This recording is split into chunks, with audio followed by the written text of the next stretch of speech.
Yeah, hi, I'm just down at Kaituna Reserve once again. I'm just looking at some of my cook kit that I take with me. And so I've got my standard cook kit that I take on about 90% of my trips. And this is my personal cooking set. It's a MSR a wind burner. And I'll take that down and break it down and show you. So the majority of huts in New Zealand don't have cookers in them, only the Great Walk ones and some of the Bookable ones. So you have to take your own personal stove with you for cooking your food. And I've got two setups. Like I say, I'll take these down and take the items out and show you what's inside. So this is my lightweight cook kit set out. Yeah, so this is what I take on most of my tramping trips. I also have like a individual personal cooking system which I'll review as well. So just looking at the individual items, so those are the carry bags.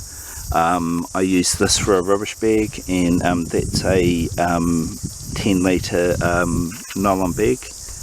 There's my Toaks 1.3 litre crock pot and my stove.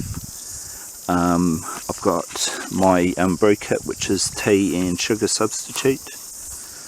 There's a gas canister, a chucks cloth and a lighter, a plastic cup bowl, and then my cutlery.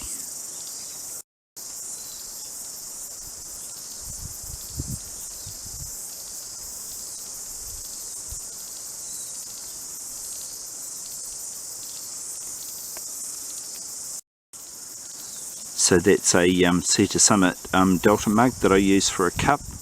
That's the one I use with this kit, and that's a lightweight MSR bowl that I picked up somewhere. I think it cost me about $10. And then I've got titanium fork and spoon and a small Victorinox pocket knife. That's my cutlery. So I carry a chucks cloth with me as a towel. That's what I use for drying my pot and my cutlery when I wash them. I just find that much easier, and then what I do with those sometimes is leave them in the huts if there aren't any in the huts, and people can use them for cleaning the benches and that kind of thing. I tend to carry those 330 gram gas canisters. One of those will fit nicely inside of my cook pot, and then that just cuts down on the amount of space that all my cook kit's using. I carry my brew kit in my cooking pot, that way I can haul it out and use it at lunchtime, or if I stop on the side of the track somewhere. I've got Chanui Earl Grey tea in there, and I have some Splendor, which is the sugar substitute I use. The Splendor packets have 100 tablets in them, and each tablet's equivalent to 1 teaspoon of sugar. So that's enough tea sugar for 100 cups of tea. I've got a titanium fork and spoon, they're Cedar Summit, and that wee folding pocket knife. I just picked that up somewhere years ago, and it's just the right size. You don't really need a big knife for when you're tramping, unless you're doing like outdoor wilderness, or if you're camping and you need to chop wood up or whittle wood or something like that. You just need a little small folding knife. My cook pot is a titanium Toaks 1.3 litre. Most people go with smaller pots, and that most people are carrying 750 to 1 litre pots. I just like that. That's big enough for me to boil enough water for a freeze-dried meal and also a hot drink. And then it just means that I don't have to boil as much water as often. So my cooking pot, it's got handles on the side, and they have some kind of silicone on them so that you can pick it up when it's hot. And then it's got a lid with a wee handle on top, so you can lift that. You can probably see that there's some holes in the lid to let the steam out, or you can use it as a strainer, but it would be hard to use as a strainer because the hot water would get on the lid and burn your fingers. Yeah, I've had that for probably maybe 5-6 years now. It's really good. Titanium is good because you can scrub it with a green scrubbing pad and it doesn't damage it. If it's those aluminium ones, you have to be really careful with them, and you can't always clean them that well. My main tramping stove is a Firemaple titanium lightweight stove. I've had this for about 5 years now. Works really well. It's a Chinese brand. They're super cheap. They only cost like about maybe $60, I think, something like that when I bought it. And it works really well. Thing I like about it especially is it's got quite a big burner head, so you can get a good flame out of it. It fits my pot there very well, but bigger pots don't fit onto it so well. And I take the hard case just to protect it. So the stove with the hard case is 65 grams, so it's super light. It's the lightest stove I have, and I would use this on probably 90% of the tramps I go on.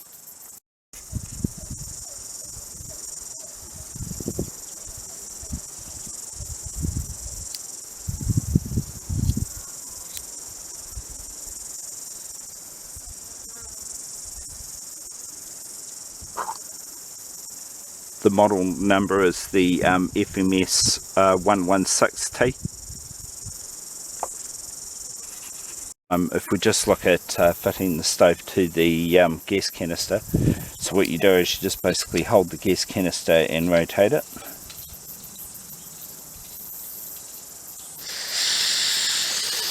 Oh, turned on. Yep. And then when you want to light this, it doesn't have a piezo, so what you have to do is turn on the gas and light it with the lighter. And so that's burning at the moment. The flame adjuster is quite fine, so you can get a really good simmer going on the pot. Really useful. Great stove. I'm glad that I bought it, and like I say, I use it for 90% of my trips. My Firemaple stove will work with any size gas canister, so we've got a 450 gram, 330 and a 110. I tend to take the 330 ones. A canister like that will normally last me for 3 to 4 days, boiling water maybe 2 to 3 times a day.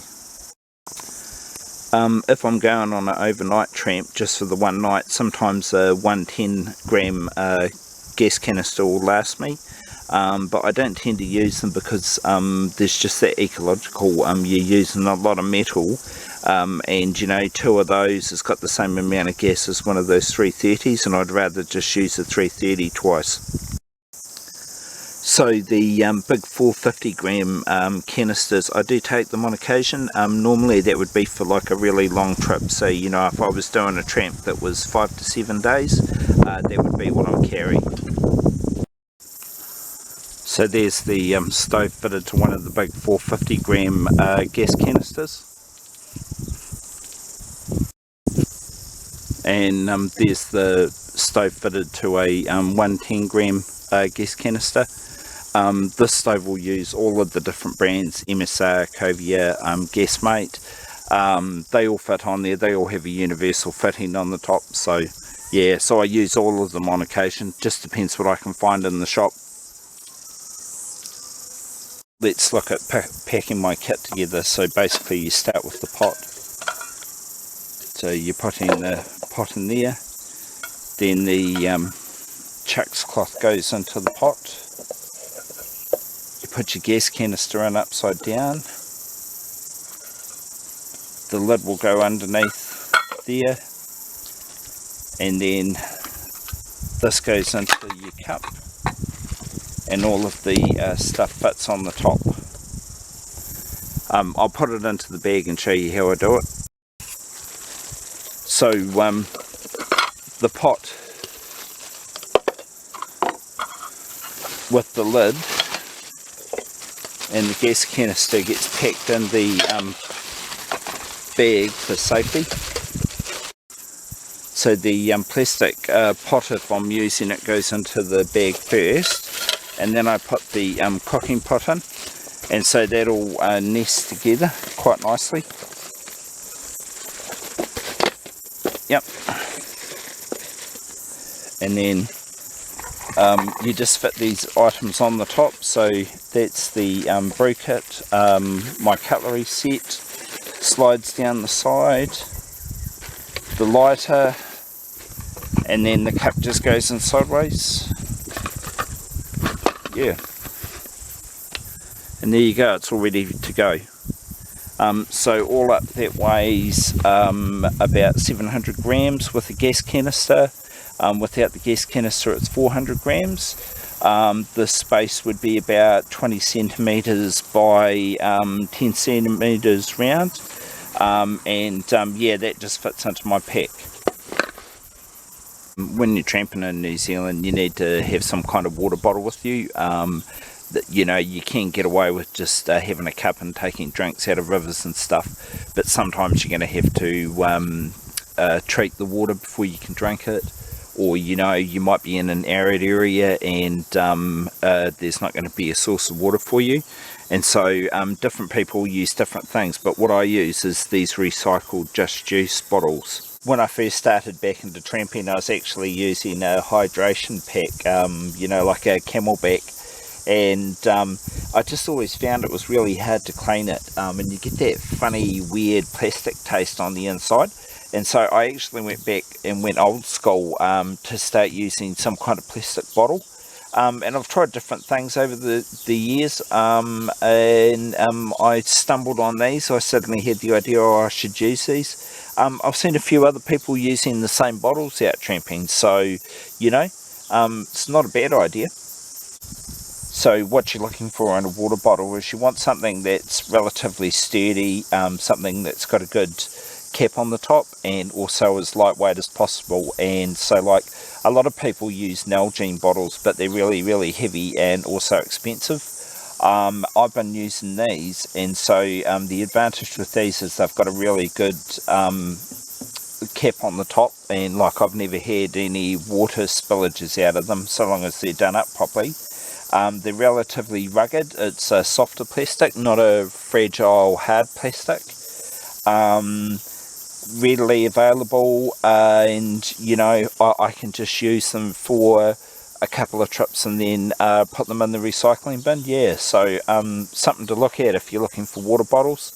I've never had any problems with these, and like I say, I've been using them for 10 years. Yeah, so hopefully that's a bit of useful information for you. Like I say, I use this kit 90% of the time. I use this kit about 10% of the time. That's just because I don't go into the kind of terrain areas where this kit's useful.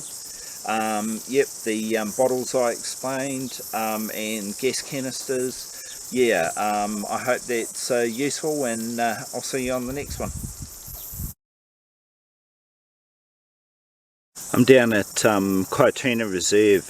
Normally it's really quiet here, but it's quite busy today. There's actually 6 cars here now, and a car just drove in and drove away. This is where I normally come down and like film all of these videos where I'm talking about gear and tents and that kind of thing.